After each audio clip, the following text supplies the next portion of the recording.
What's up, Lemon?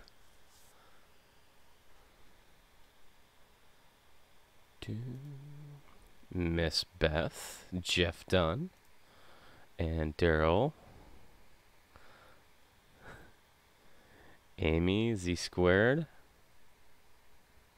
All right, you guys are rolling in now. All right, this is awesome.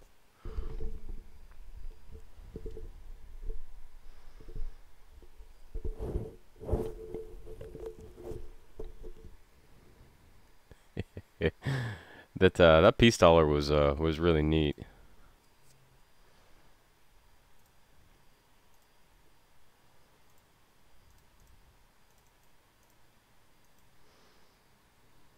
Coin digging.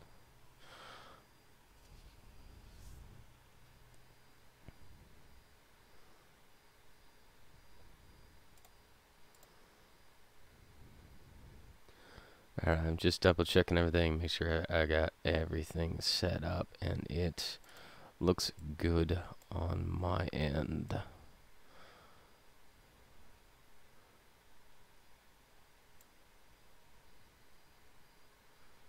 Yeah. Alright, I'm gonna give just a few more minutes for everybody to keep rolling in. Hello, Mr. Badger.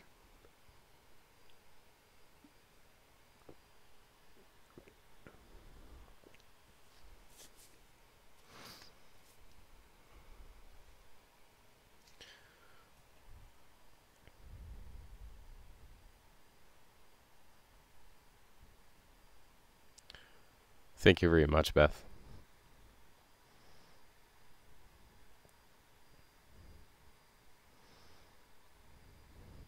My voice generally gets better at the later that it gets, so around like 2 or 3 o'clock in the morning. It's really good. Good afternoon, Anna.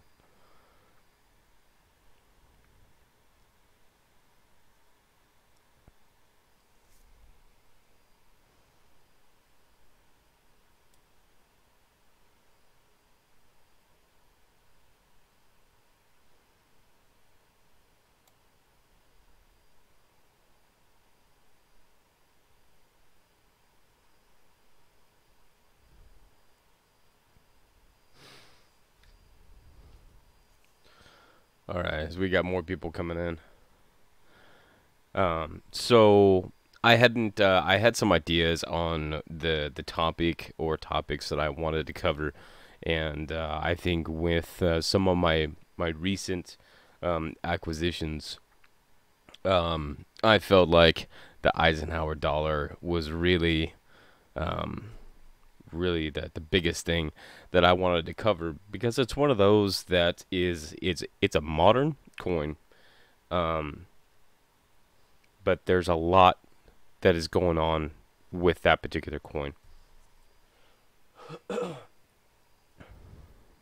So specifically in the terms of varieties, there are 2 years that carry significant varieties. Excuse me. Those years were 1976, which is the bicentennial year, and 1972. So the one that we're going to take a look at right now is the 1976, which is these two right here. I'm going to look at my notes here for a second. There we go. So the 1976 Bicentennial Eisenhower looks like this. Let me get my other screen up here so I can see what I'm doing. There we go. Looks like this one right here. So 1776 to 1976. That's what it looks like.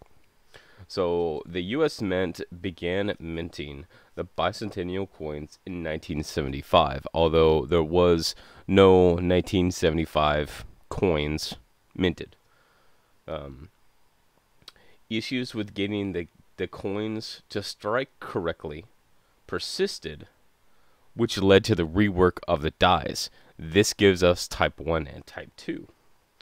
And the easiest way to tell is looking at the T in states, and I'm going to go over that in just 1 second here. And as far as mintages, I thought this was kind of interesting.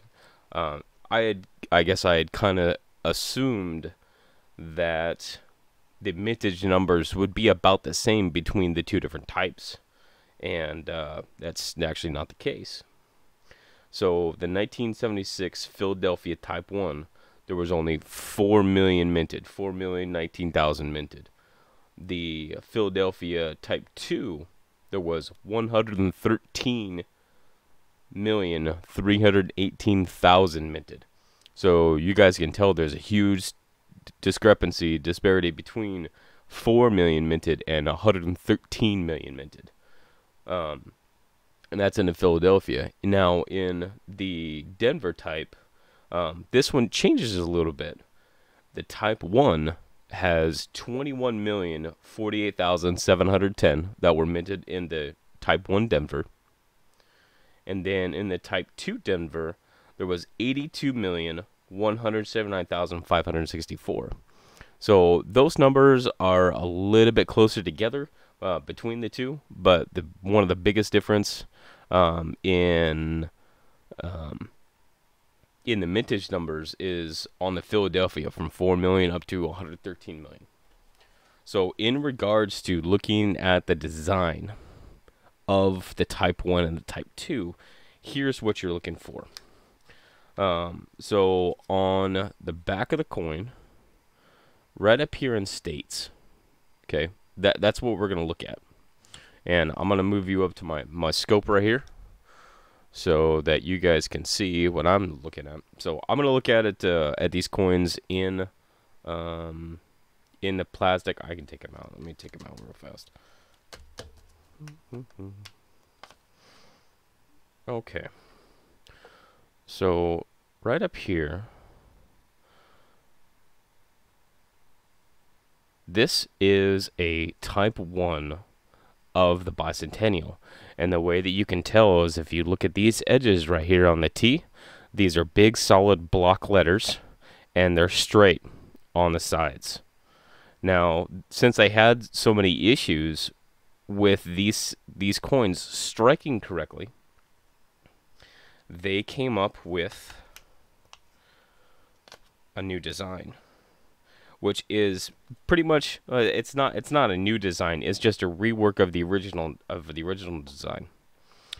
Now, that you can see the overall letters are a lot thinner, which was one of the big issues, is that all of the letters were really thick. And then you can tell right here, instead of this being a straight block letter on the T, you've got these angled edges, and the devices are smaller.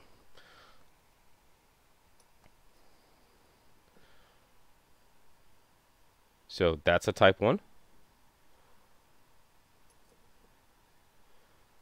And that's a Type 2.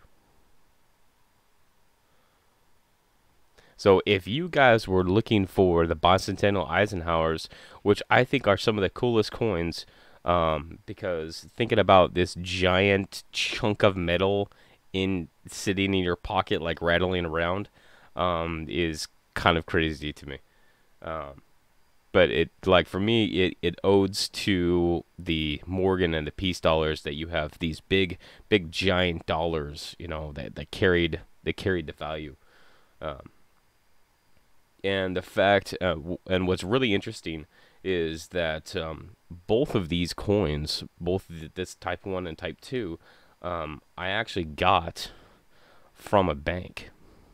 And these are some of the things that you can go to your local bank and you can ask if they have any large dollars, and they might have these actually sitting there because there's no way to send them back. So they are generally used or generally kept until somebody comes in and asks for them. So you guys can go into your local bank and ask for large dollars, or Ikes or Eisenhowers. It just depends on your teller. But building that rapport with your local tellers, and you can pick these things up. And the best part is that, so each of these are $1. You get them at a bank. You pay for for them face value. So both of these coins I got for $1, and so I got both varieties, and that's really, really cool. Okay, now we get to the good stuff. So the next one is a little bit more complicated, and this is the 1972. And the 1972 Eisenhowers actually have 3 types, and the difference in the types is actually on the reverse on the Earth. So I'm gonna show this example really quick on the 76. So if you guys see right up here, so the top one is a type 1, which has the block letters, and then this bottom one is the type 2. These are actually taken from proof coins, but it gives you a really good example of what it looks like. So just in case you guys are looking later and be like, okay, I don't remember what he said, you can find these.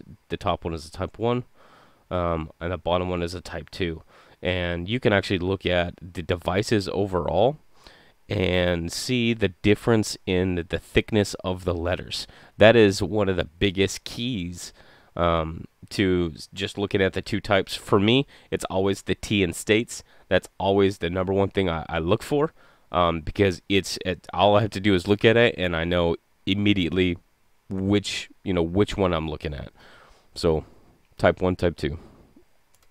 All right. I did actually write a note that there seems to be a slight premium as far as value on the type 1s in relation to both the Philadelphia and Denver minted coins. So if you guys were looking for value, you're looking for the type 1. And again, it all depends on condition. Hey, Oogie. All right, 1972. And then this is where it gets a little bit crazy. So I couldn't find any straight mintage numbers for each of the 3 types, and because it really stems from a mint employee error. But the overall mintage numbers for the 1972 in as far as complete is 75,890,000. So again, I don't have specific numbers, but as we get into some more of the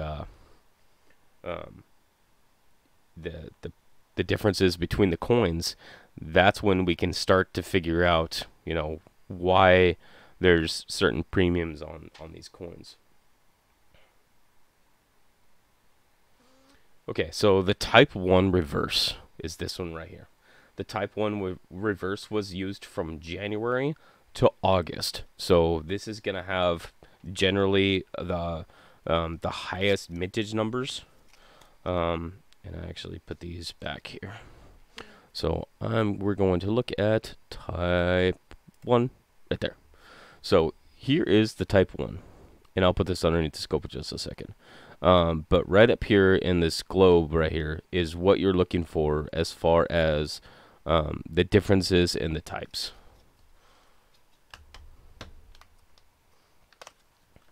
Okay, so looking back up at the scope.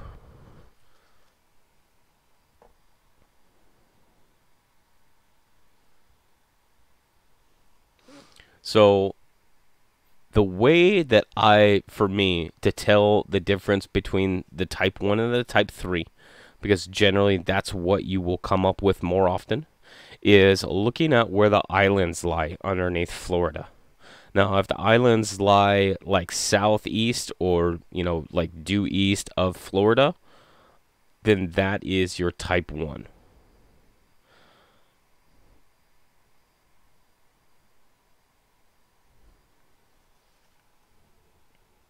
So now I'm going to show you guys the difference between the type 1 and the type 3.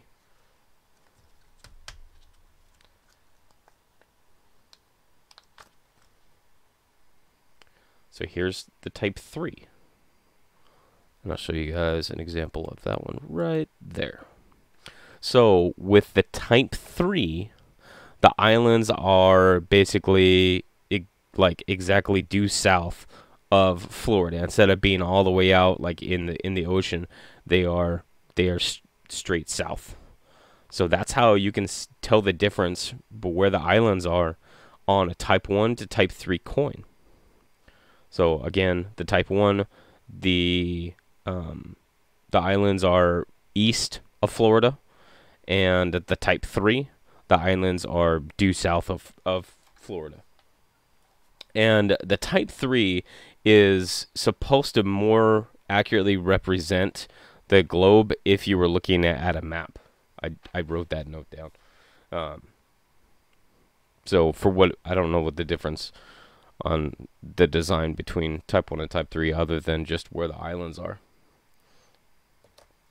So that's type 1 and type 3.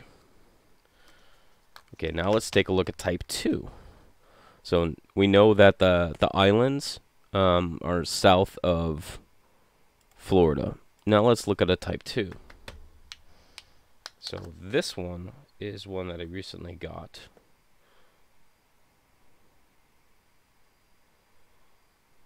And I might have to tilt that just a little bit. Can you guys see that okay?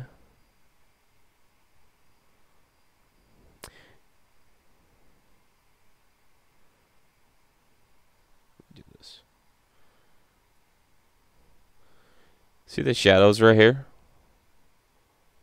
How the islands don't show up? That's because they're actually in queues. Those are actually indented in the world. The islands aren't sticking out. So this is a type 2. So you can see that this would be basically if the type 1 and the islands disappeared, they got flooded over or something.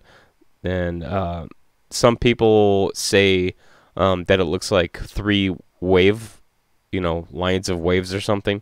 But if you don't see any islands, then that's what you're looking for on the type 2. So if you're looking at this coin like just flat,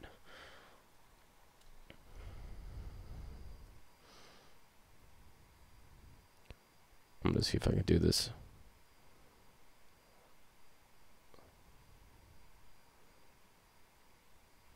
You can see like you can't see any islands. Yeah, the islands sunk. That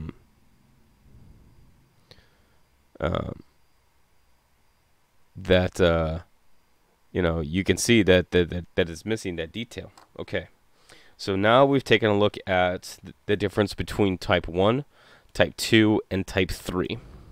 So we'll refresh. So type 1, there we go. The islands are east of Florida. Okay. Type 2, there's no islands. High tide. I like that lemon. The islands are missing. The design is in queues. Okay, that means that it's sunk in. And then we have the type 3. So on the type 3, the islands are due south of Florida. So that's the type 1 and the type 3 were the hardest for me to understand because I didn't have good examples of the coins, the good examples of the pictures on what to look for. Okay, so now let's talk about, I'm going to do this for you guys. Type 1, type 2. There we go. And type 3. Look at that. Magic. Alright. So, the type 1 reverse was used from January to August. Then the type 2 comes from a proof reverse die that was mistakenly used at the Philadelphia Mint, specifically in August. And the type 3 was created and used from September through the rest of the year.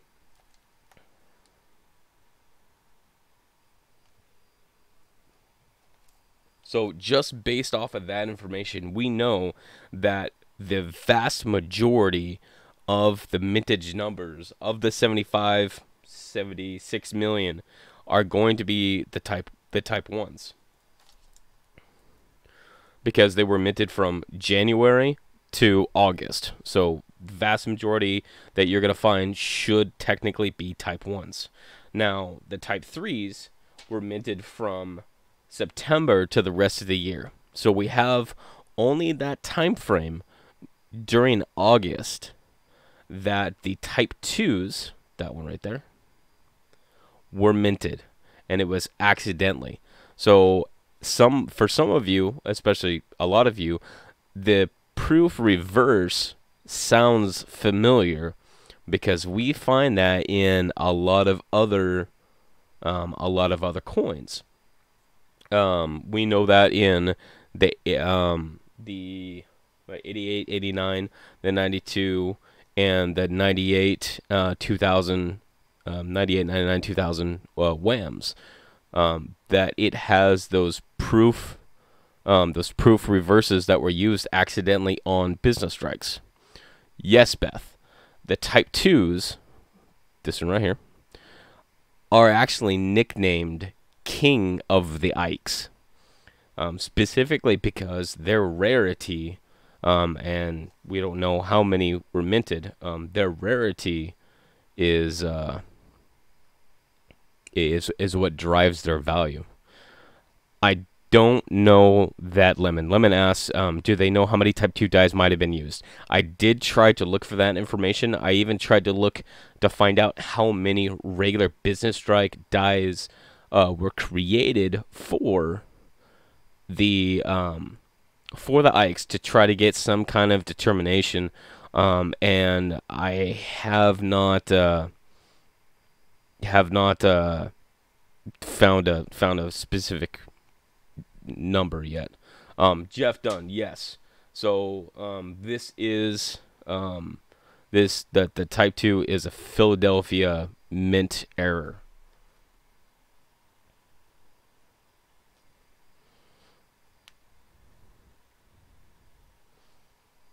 Take a drink real quick.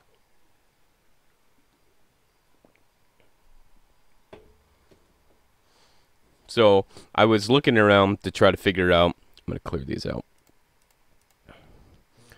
I was looking around to try to find more information on the Eisenhowers, and to try to come up with a rough number, because that's something that we know. The modern coins, those dies can strike hundreds of thousands of coins, or in a short amount of time. So with how many proof dies were accidentally used, I have no idea.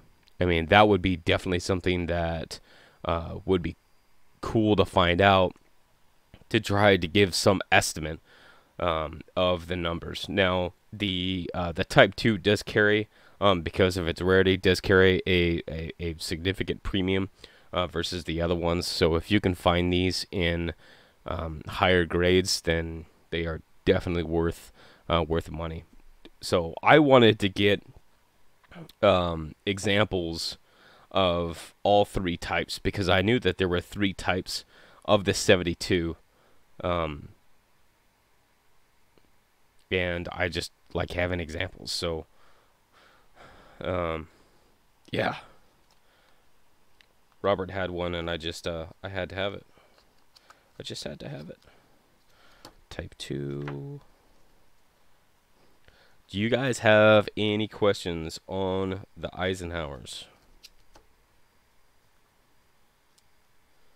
76 or 72?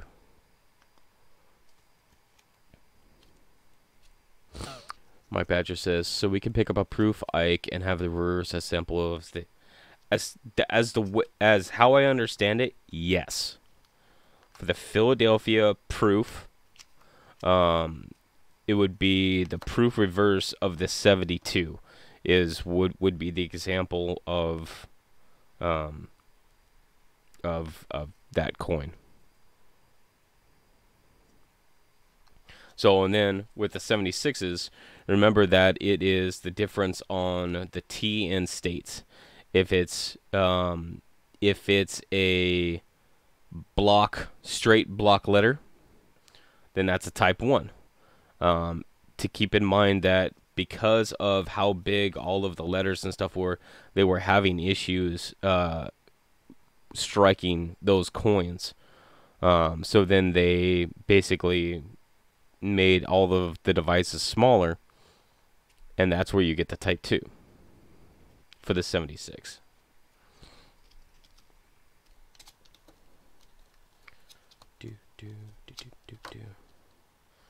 It's my stack of Ikes.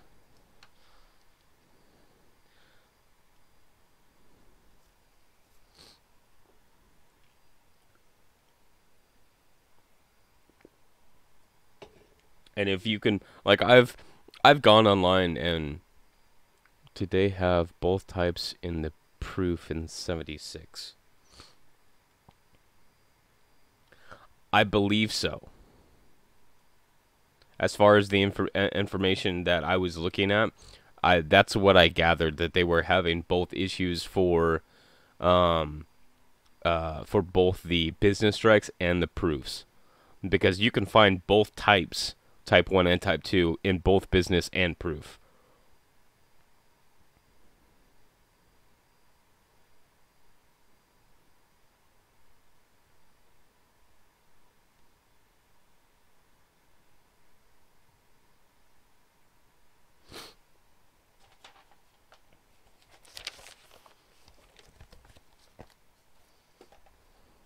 So it's what was really interesting is that these are very modern compared to, you know, coins that we are looking at when you're talking about Indian heads, when you're talking about barber halves. Did you go to school for this stuff? Oh no, this is all self-learned. NYZ. I taught myself all of this stuff. Only 76 and 72. I don't know what your question is, Lemon. I wanted to cover the biggest Stone 9 flying cents. Nice, Lemon. These coins are very modern in terms of coins that we are used to looking at. And to find that much change in just a short time span is really interesting, because the fact that like basically any coins that I look at, like if it's a Philadelphia, those are the ones that I look for. And the reason is that, one, I'm on the West Coast, so it's hard to get Philadelphia minted coins here. Two, the Philadelphia mint seems to be the mint that always jacks things up for whatever reason. I don't know. It's just what I'm seeing. That Philadelphia just can't get the right people in place or something. I don't know. But to have that much change in a single year like this one, you know, and we have it, like, the way that I look at it, we haven't seen this much change specifically on, like, the 72, this much change in a coin design in a single year since, you know, like, the piece has a couple of designs. But there's very, very few coins that have that much design change in a single series or in a single year. Now, correct me if I'm wrong, but that's just what I'm seeing.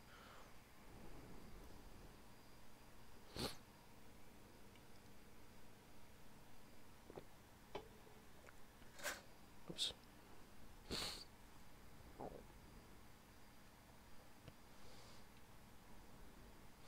AMs and cents. Yeah. In, like, the wide AMs and cams, but that's a Talon Hand or Friendly Eagle varieties.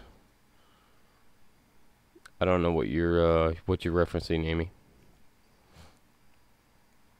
For lemon, the AM and cents though, but it's either an AM, like a white AM, or a close AM.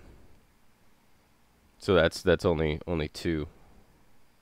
On the 76, what mint mark to look for? The type 1 and type 2. Type 1 and type 2. Type 1, type 2. If you were going to narrow it down to a specific mint mark, Jeff, then I would recommend the Philadelphia, because the Philadelphia Type 1 has the lowest mintage for 4 million. The next one would be the Denver Type 1, with the mintage of 21 million. Oldest coin I have, NYZ, is a 1850 something, 1850, 1840, 1857, 1840 something, right in there. That's my oldest coin, I think. Yeah, they change back and forth year after year, but not as crazy as this amount of change, like on the 72s.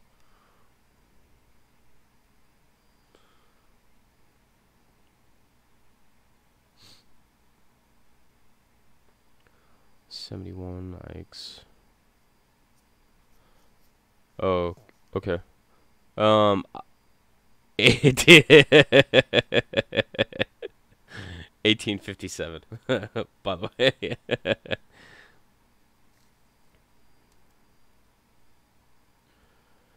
Yeah, I mean the 72s have so much going on that particular year.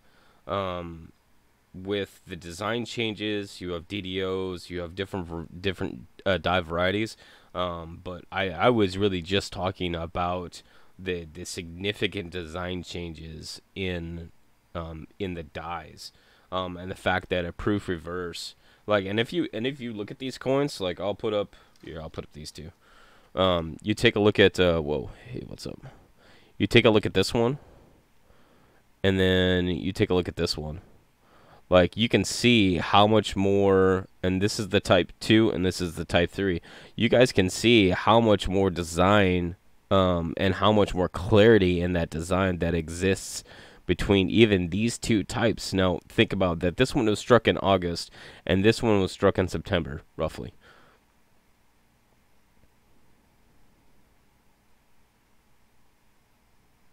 So, and you guys can see how much more detail is in this Type 2, which was the proof reverse, and that makes sense that it's going to have a lot more detail than the business strike on the Type 3.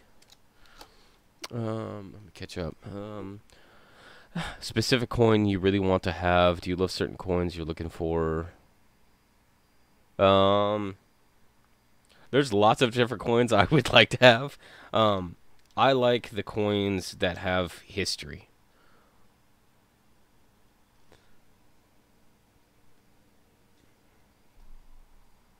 The peg leg, I want to say that may have been a 71.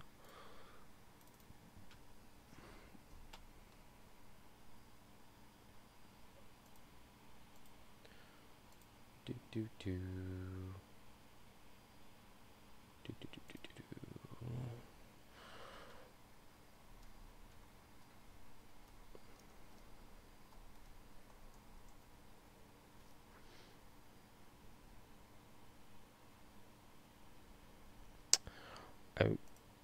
Yeah, the 71 in the proof was the one with the peg leg.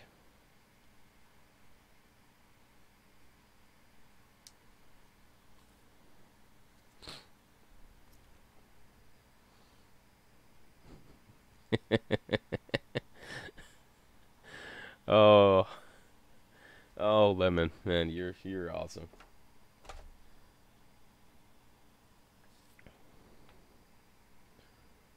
All right, so I'm gonna move these out of the way because I do have a trivia giveaway. for you guys. You guys ready? So here's the trivia. In regards to designs or series between the cent and the nickel, how many significant design changes were there? Now, this information comes from the Red Book, so if you have that one handy.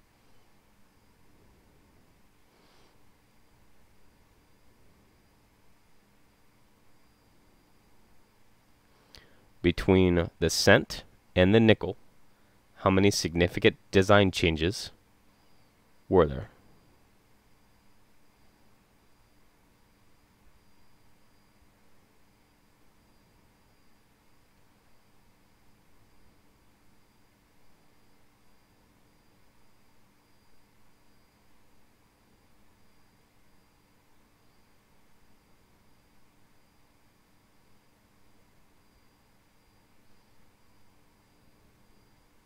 Oh, you guys are getting close. This is going up to current.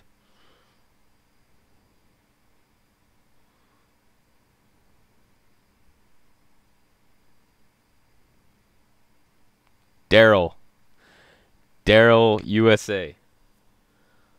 13. Flying Eagle, Indian.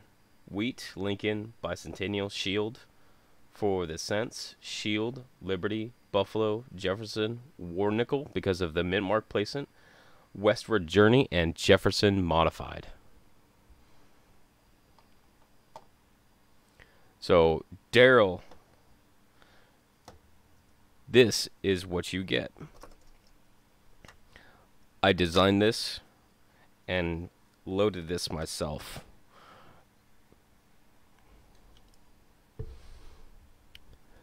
There's a little stand. You have, a penny typeset, including a Flying Eagle. This is an 1857 Flying Eagle. No, it is not the Snow 9. I'm sorry. So, Flying Indian head. You have the wheat, the steel, the Lincoln Memorial, and then this one is the 2017 P that I included in there. That goes right there. And then the nickels. So in the nickels, I included the Shield. Focus. Focus. Come on. Shield. Liberty. Buffalo. Jefferson. War. And this one is the Westward Journey. So I didn't include the Shield in that one, but the Shield would have been or the Jefferson Modified would have been the number 13. So if you would please send me your address, sir, this is going to you. So this is something that I came up with just for kicks. I mean, it's just one of those things that that I would like to build a rack that has like four or five different typesets, just because I think it's important for us as a community to really have a higher understanding of, here are examples of these coins that we talk about. We talk about the Flying Eagle, and that's where that's what the Flying Eagle looks like, and that's what an Indian looks like, and that's what a wheat looks like. That's a steel, and then that's a Lincoln Memorial, lemon. To have all these different these different designs. I think it's important that we all learn those things. Yeah, send me an email, Daryl, and this bad boy is coming to you. I think lemon's just Still hurting about that flan eagle.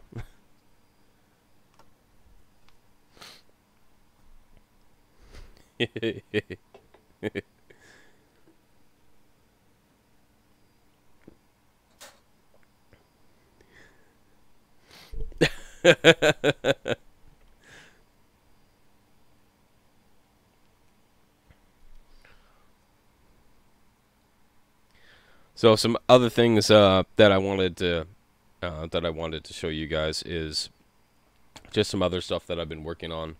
I have been working on, not loops. I have been working on these. These are gradient scales. So if you guys wanted to develop your own gradient scale, kind of like a fresh version of PhotoGrade, you guys can do one like this. I do have these available in both penny and nickel. I also print my own tubes, which, you know, because you can't have enough coin tubes hanging around. You can't. You just can't.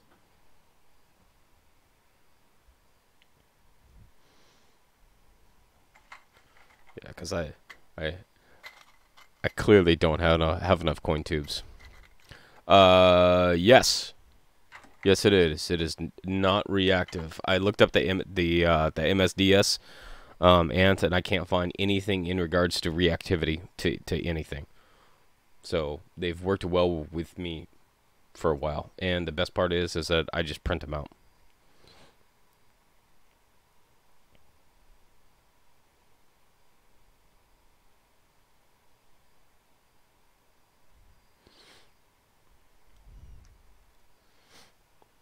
Here's the next thing that I was working on. So I think this one is going to go to Ken. But the idea is that it's a 3-part. Here's my test piece.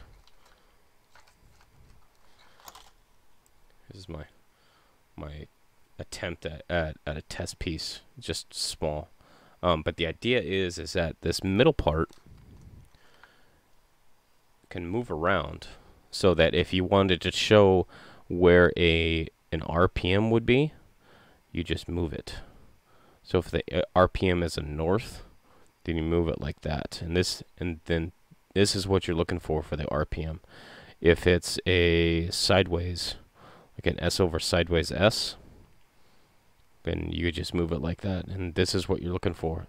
You're looking for this extra piece. If you're looking at a like southwest or southeast, then you're looking for something like that, because here's what you're looking for. You're looking for this mint mark, and you're looking for this piece right here. So this was my latest design. Just something to tinker with, you know. Like this would be a west, you know, where you're gonna see this is your mint mark, and then this is the second mint mark, or if it's slightly above it, like right here, you're gonna see this mint mark, and then you're gonna see this up, you know, this piece up in here.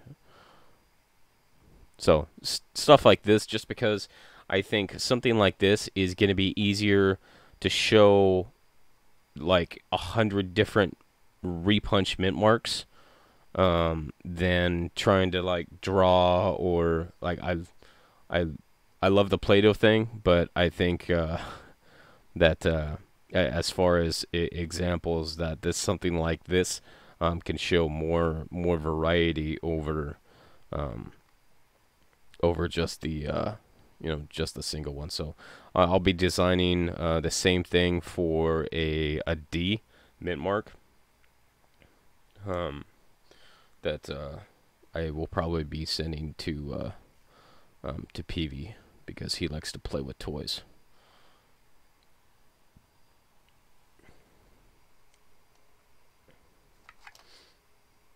Oh, and I have these two. If you guys need coin stands for anything.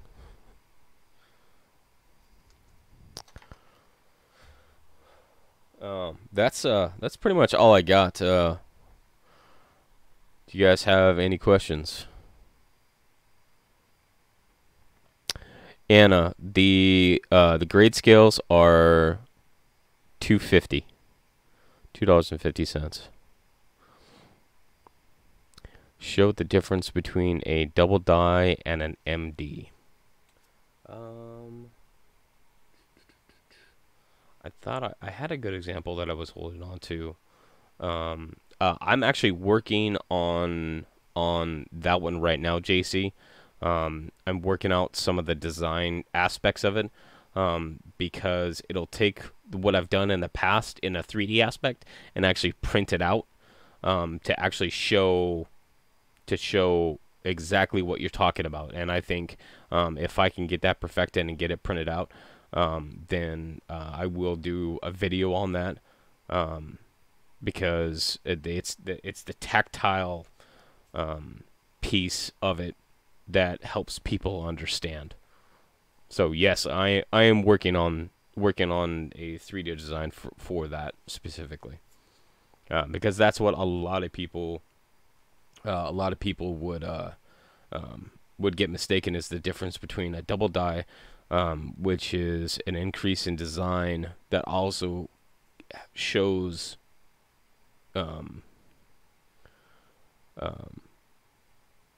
shows the roundness and stuff, and the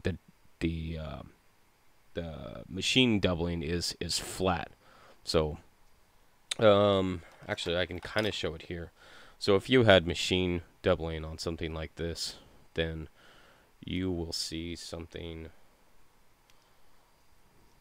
like this. You're going to see your design. This isn't a very good example. You're going to see your design, and then you're going to see this flat shelf next to it. But yeah, I'm working on a better design, promise. So the grading scales, I have penny and nickel already done. I am working on other ones. I just have to configure them differently to fit the larger coins. So I will have dime and quarter also available shortly. So if you guys want to send me an email right here, go ahead and send me an email on what you're looking for, and I will work on it.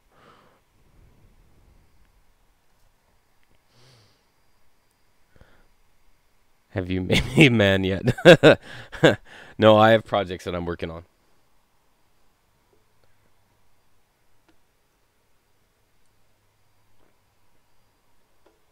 But it's this kind of stuff that I like doing, because it puts my two hobbies together of 3D design and 3D printing and coins. And if I can put those together, that can help out the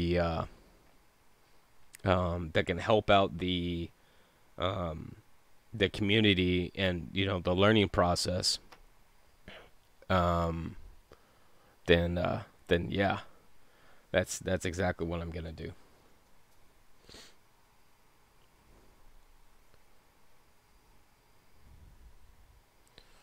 I'm just checking for something here.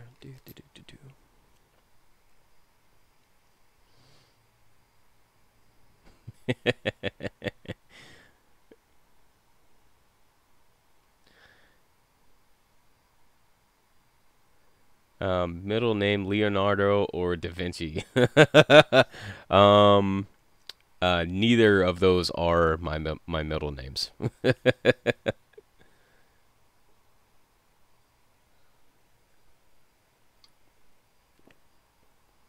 So who do we got coming up next? Coming up next, I believe, is Trey.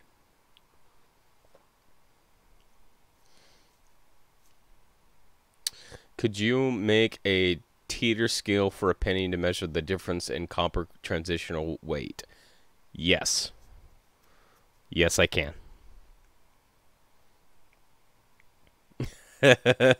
Lemon. No, Tesla is not my middle name, buddy. But I appreciate it.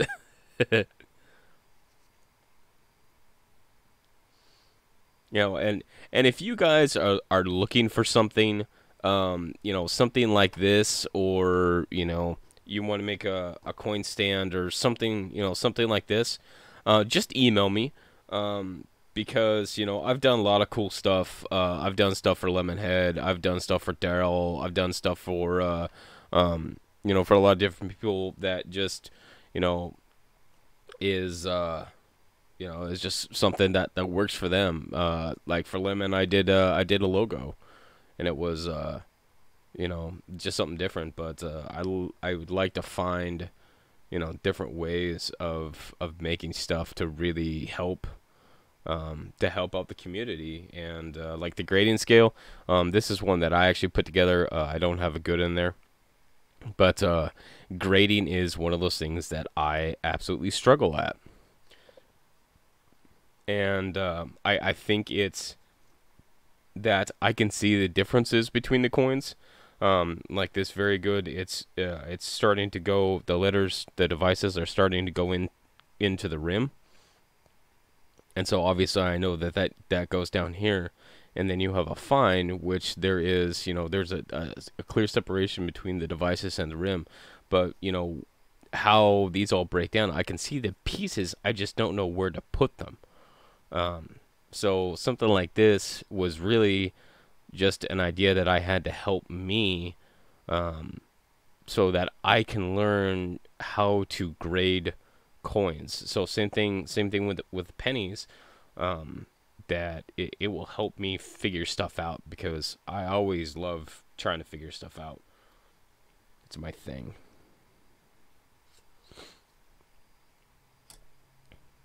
Oh, it didn't stay. I want to stay. There we go. So again, if you guys want anything like this, coin stands, stuff,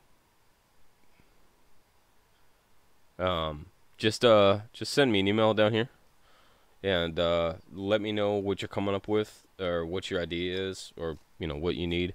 And I'm sure that I could probably come up with something, if I don't already have it designed. Because the other thing that I make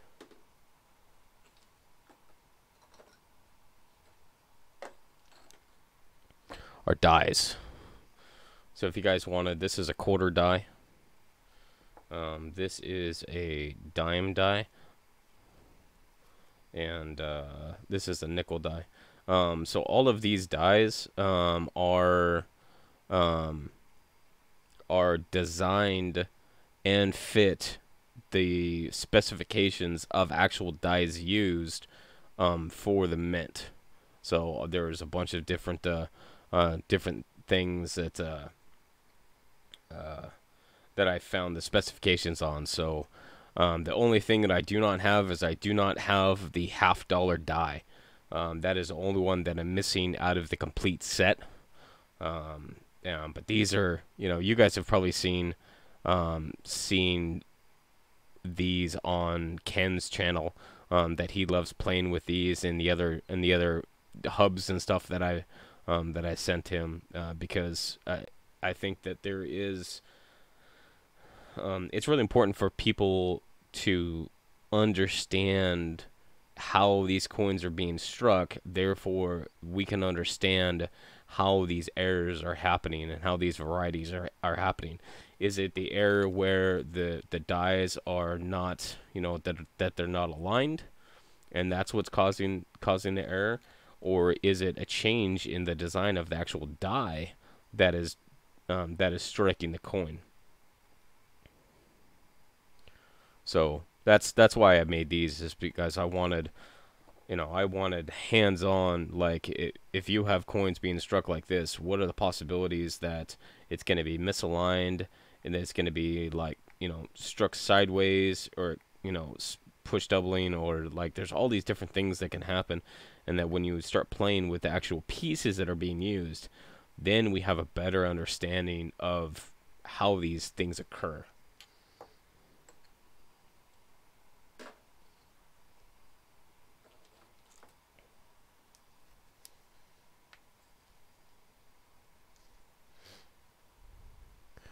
You got it, Jeff. And that's correct, Mike. You can look at pictures all day, but and pictures are great for some things. Pictures are better, but if you have something in your hands and it is tactile, that you can pick it up, you can move it, you can play with it, like you can look at it from a different perspective. I think that's going to be way better as far as understanding, than just looking at pictures, because pictures can only do really so much.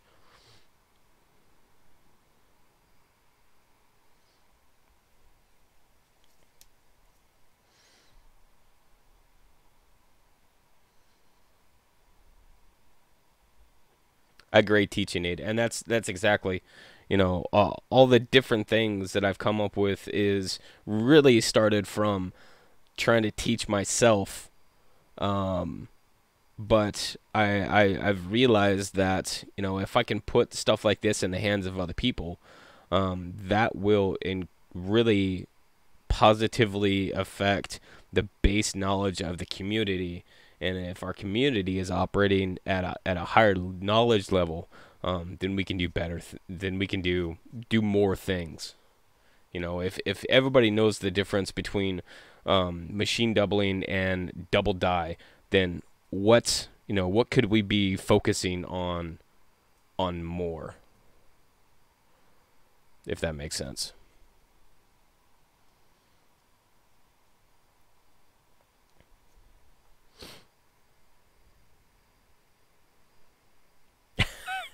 Shelly. Uh, oh, you guys are funny.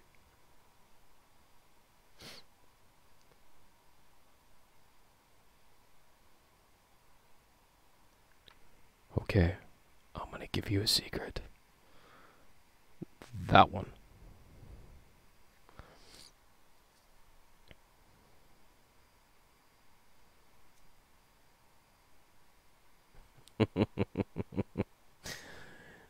Jeff says it would be cool to have a holder for one of each of the Lincoln large and small dates.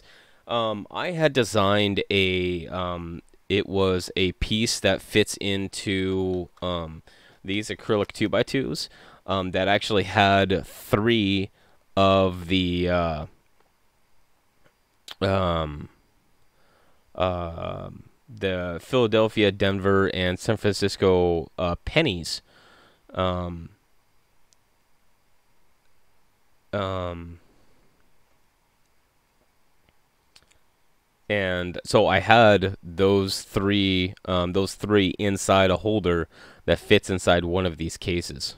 So I can easily do something like that for the large and small date. Or if you just want like a grid, something similar to this, then I can do that too. Did I go to engineering school? No, I did not go to engineering school. I did take some computer aided design classes. I took one semester of CAD and then architectural drafting, um, that that I took in high school. But 3D designs was always, my specialty. I can always see the stuff in my head, but I can't get it out. Like I can't get it out, like drawing or whatever. I can't draw. It doesn't work. But if I take something 3D, um, and be able to print it out to create that idea that I have in my head and that I can design on a computer, then that's where it helps. Can I see through walls? No, I can't. I can't see through walls. Sorry, Lemon. My bad.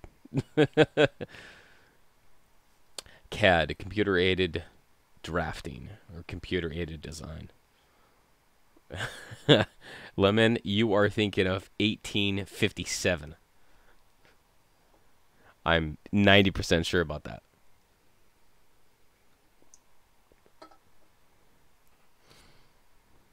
I can't read minds.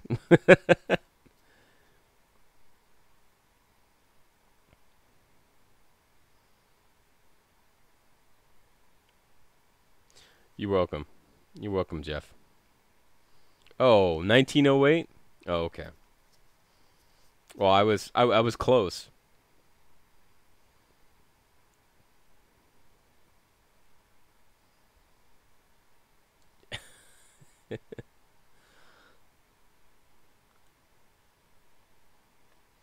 Yeah, Trey should be on. So everybody head over to Trey, because it's his time. Thank you for everybody coming in and learning about the Eisenhowers. We had a good time. Congratulations to Daryl for winning the giveaway. And if you guys have any questions, send me an email and hit the like button and subscribe if you haven't already subscribed. Thank you very much, everyone, and head over and see Trey for what's next. Thanks, guys.